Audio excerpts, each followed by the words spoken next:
Number 9, To Live Is To Die. I love that middle section, but come on, the intro riff is so boring, it's so draggy. It's still slightly more listenable than Anesthesia. Given the length, I would literally listen to anything else. Number 8, And Justice For All. Same thing, once you've heard the first half, you don't need to listen to the second half. If it was shorter, it would be so much better. This is one of the worst nightmares and most draggy and boring songs in their entire catalog. I like the parts and riffs and the transitions are very good, but it doesn't need to be 10 freaking minutes long, you know? I would take Saint Anger, I would take Ain't My Bitch over this, you know? It's literally 10 minutes of the same verses, same pre-chorus, same choruses. The intro just repeats, you know? It's like 10 minutes just for the sake of being 10 minutes. It doesn't really offer anything new. If you listen to the first verse, pre-chorus and chorus, you don't need to listen to the rest. It's exactly the same. Only the verse lyrics are different. It's like the ultimate time waster that adds nothing new. It's above To Live Is To Die because it has lyrics, it's slightly more interesting. Number 7, Harvester of Sorrow.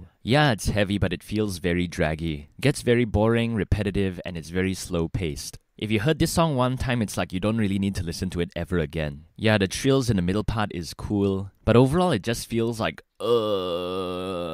Number 6, The Eye of the Beholder. Actually, I'm not really familiar with this song at all. The parts of this song are a blur in my mind. I know sort of what it sounds like, but I can't really remember. But compared to the other songs, I'd rather listen to this because I'm not familiar with it, it feels new. You know, I've heard And Justice For All and Harvester of Sorrow a million times already, so this one feels fresh. Number 5, The Frayed Ends of Sanity. It's also draggy, but the parts are more interesting. It also feels 20 years long, but at least it has different parts to keep it interesting, you know? It's not the same thing over and over again. But too bad it also suffers from that problem, but at least it develops. But I guess like in the 5-minute mark, it gets kind of boring because it's just the same thing also. Number 4, The Shortest Straw. This one I don't really listen to that much at all. The parts also feel like a blur, but I really enjoy and appreciate like the rhythm, and then it's fast. It feels like the anger is very genuine here. Even though I've ignored this song for so many years, now I'm starting to appreciate it. It feels more real and relatable to me. Not in terms of the lyrics, but the musicality of it. I can really feel it and it's genuine. Number 3, One. Even though this song, the first half is slow, it's still very interesting. Everything about this song is interesting and it develops.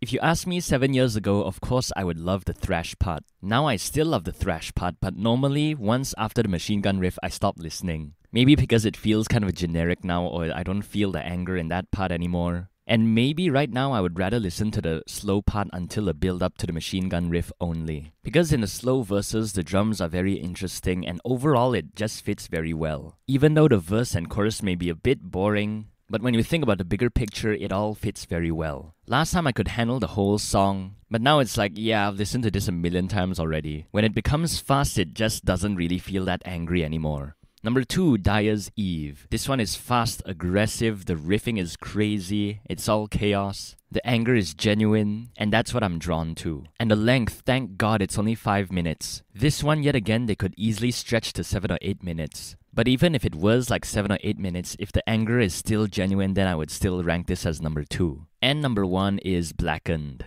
The intro is slightly more interesting than those wow intros like Phantom Lord or Damage Incorporated, and I think it's way more shorter than those also. Then everything about this song is just cool. The odd riffing time signature, the blast beats, the time changes, the solo in 2/4 and 3/4, the displacement of the drums after the solo, going from slow to fast. Even though for the past few years I always skip the middle part, but I still appreciate it for being there. So it's not just 7 minutes of being fast only, there's a middle part where it slows down a bit. But even that part, the drums play very interesting fills. Then this song, everything is on point. The melody, musicianship, the playing, the riffs, you know, everything about this is just so cool. And it's the pinnacle of what a good song is, you know? And can you believe it? This song is not even 7 or 8 minutes. It's only 6 minutes 42 seconds. And the great thing about it is that you can't even feel it's 6 minutes. It goes by very fast and every second you're hooked. It says a lot more, has a lot more impact in a very short time. Compared to And Justice For All, 9 minutes 46 seconds. And most of it is just repeating the same thing. Or To Live Is To Die, 9:48. So yeah, that's the songwriting mistake I don't want to make. So yeah, I kind of shocked myself with this list. Like for example, putting Eye of the Beholder over Harvester of Sorrow, and putting Shortest Straw on the top 4, you know? Because for so many years, I ignored the Shortest Straw, the Frayed Ends of Sanity, and Eye of the Beholder. For a long time, I had no freaking clue what those songs sound like. Of course, in 2012, when I was first a fan, I listened to all of their songs. Then I just filtered the ones I like and didn't like.